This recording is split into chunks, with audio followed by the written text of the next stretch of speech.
Assalamualaikum and good morning. Our topic for today is writing an informal letter or email based on prompts. So for this task, you need to turn to page 18 of your textbook.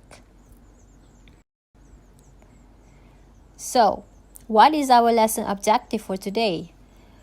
At the end of this lesson, you'll be able to write an email.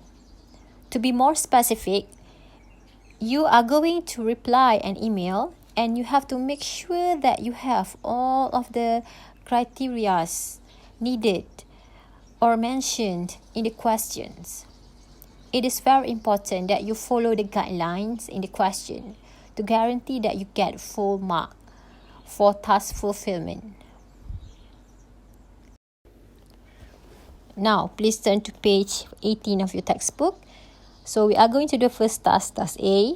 You are going to read the email and answer the questions. So let's do this together. Number 1, who is writing the email? Now look at the email. Okay, who do you think wrote the email? Of course, it's Simon, right? Because you're Simon. Can you see it at the end of the email? So Simon is the writer of the email. Number 2, why is this person writing? Okay, look at the first paragraph. How I think I haven't heard from you for ages. Anyway, I got some great news. So actually, Simon is trying to tell Mark some great news, right? To give news, to tell him about the news. Number 3, what set phrases are used to begin and end the email? Now, look at the beginning of the email. Okay? How are things, right? How are things is used to begin the email. I haven't heard from you for ages. And then to end, look at the ending. Yeah, the last paragraph. Well, that's all for now. So that's how you end an email. Number 4, what makes this email informal? Can you tell me what makes this email informal? Okay, it is because of the words or expression like anyway, as you know, well, guess what, by the way. We don't use these phrases in formal letter, okay?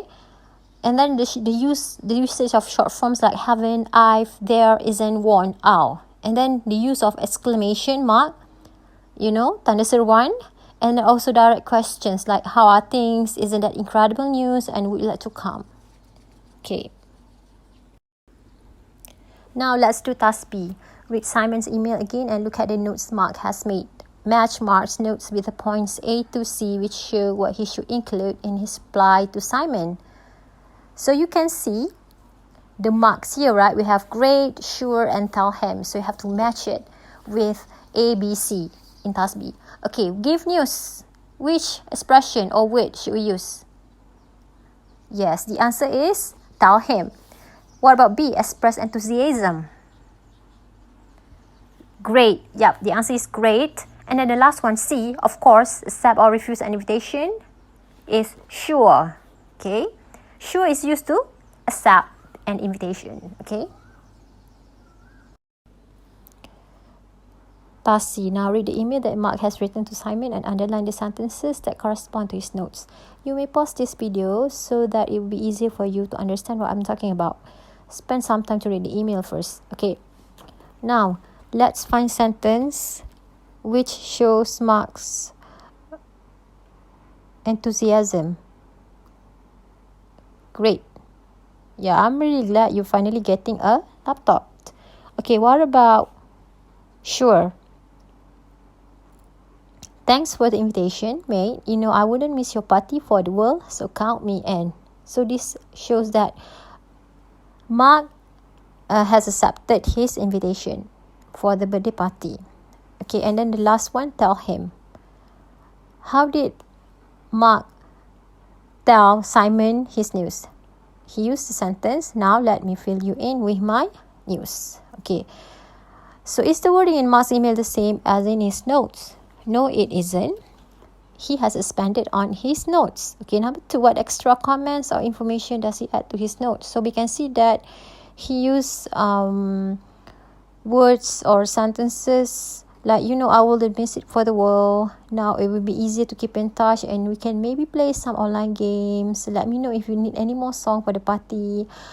By the way, do you mind if I bring him along to your party? We can perform if you like. All of these are extra comment or information that has been added by Mark. These are some of the expressions that you can use to express enthusiasm, accepting an invitation, refuse an invitation, or to give news. So please, I want you to read all of these phrases on your own. And then now, let's try to do these 4 questions. Okay? Number 1, my friends and I are going to camping this weekend. Do you want to join us? What do you think is the suitable expression to decline the invitation? Okay, you can say, I'm afraid I can't make it because I have the flu. Anyway, going camping without me is no fun. Okay, for number 2, guess what? I passed all my exam. So how should one respond to that? Wow, that's fantastic. Congratulations. You're a little genius. Okay, what about the next one? Number 3. So how was the party? So if you want to express the party as something that was not good, you can write it this way. Well, you won't believe it, but the party wasn't good, so we left early. And then the last one, number 4, my cousin from Vietnam is visiting and we're thinking of going bowling tonight. How about coming along?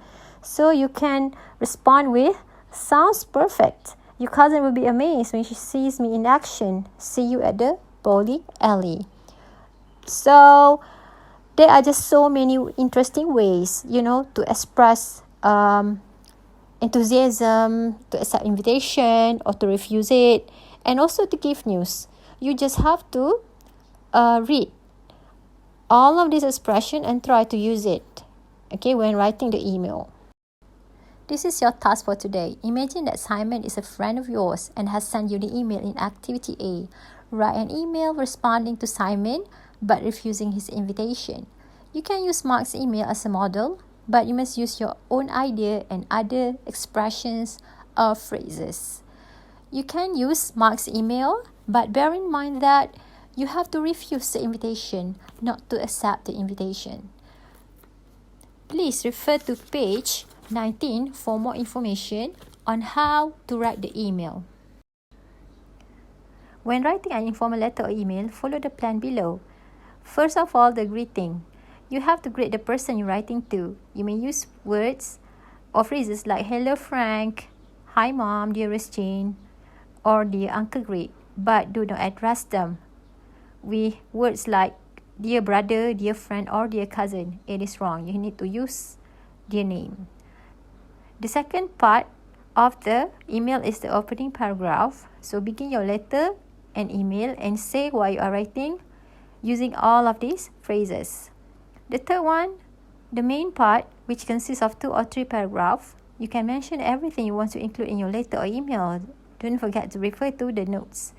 And then for the closing paragraph, state anything you want to emphasize and end your letter or email. Use phrases like, I must go now. Well, that's all for now. Write back soon. Keep in touch. And many more. Lastly, don't forget to sign your email or letter. Use a signature ending and your first name below that. Yours, Simon. Hugs and kisses, Jamie. All the best. Bye for now. Best wishes. Love. Take care. Some tips when writing an informal letter or an email based on prompts. Use the appropriate layout. Use informal language and expressions. Use short forms. Use exclamation. Use direct questions. Use standard grammar and spelling conventions. Avoid forms such as wanna, see you, because they are not formal. Read the prompts carefully and include all the points in the notes in your answer. Don't just copy the notes. Try to rephrase them and add any comments and or information that is relevant.